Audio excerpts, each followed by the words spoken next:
Hello, old Darren here. Thank you for joining me. Lovely to have you. This is a new series on my channel, so if you'd like to see more unexplained and strange disappearances, subscribe and stay tuned for daily uploads. Now then, on to the video.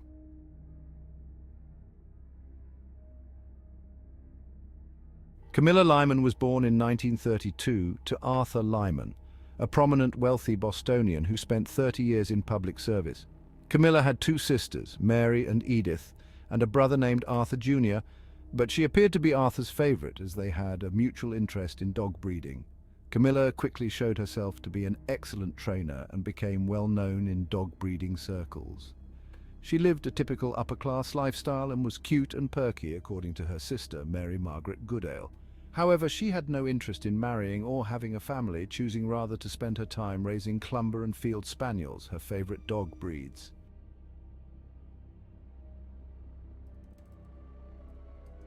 In 1968, Arthur Lyman died from lung cancer, which reportedly devastated Camilla.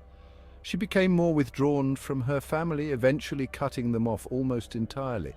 She grew more eccentric and began to make an unexpected change in her personal life. Beginning in the 1970s, Camilla started wearing men's clothing and legally changed her name to Cam.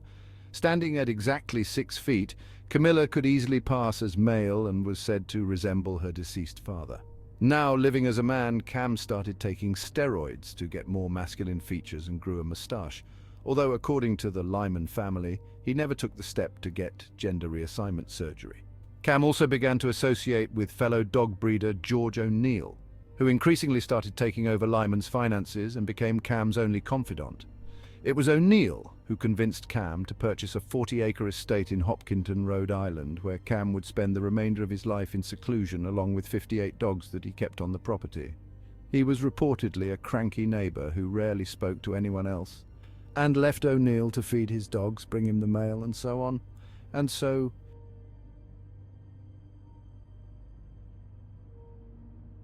though Cam kept the rest of the world at arm's length, in 1987, 3 years after making George O'Neill his heir, he fell off the map completely.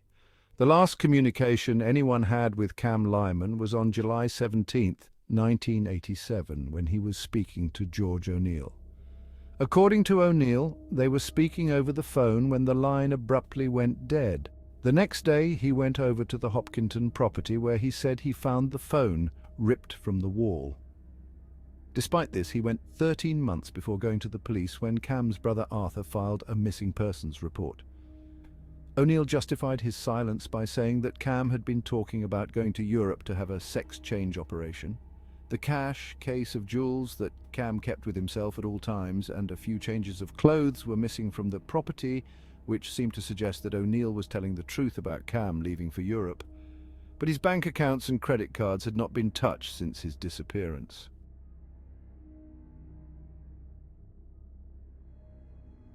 The Lyman siblings hired a private detective, Charles John Allen, in 1988. After an extensive search throughout transvestite and transgender communities in Europe, Allen stated that there was no trace of Cam Lyman there or anywhere else. He also contacted George O'Neill and requested permission to search Cam's property, a request O'Neill refused. Later, when looking over Lyman's finances, Allen noticed large amounts of money that had gone missing with no explainable cause. He submitted his findings to the police. In 1995, after a 4-year period required by Rhode Island law, the family went to probate court to have Cam declared legally dead. They also fought to keep Cam's estate from George O'Neill. In the end, O'Neill settled for the Hopkinton property while the family received Cam's estate. O'Neill quickly sold the property soon afterward.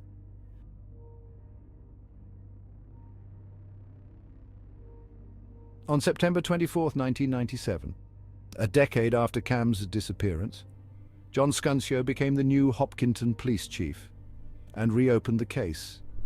He received permission from the new owner of Cam's property, where a badly deteriorated body was discovered in a septic tank. Because of its condition, it took over a year for the body to be conclusively identified as that of Cam Lyman, and his death was declared a homicide.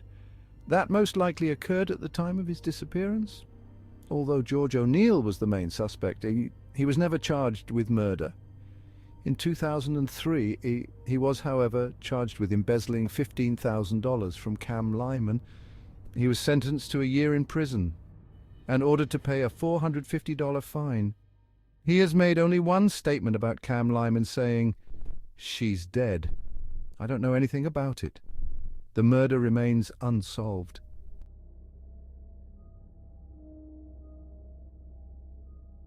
Thank you for watching, and please feel free to give this video a like if you enjoyed it.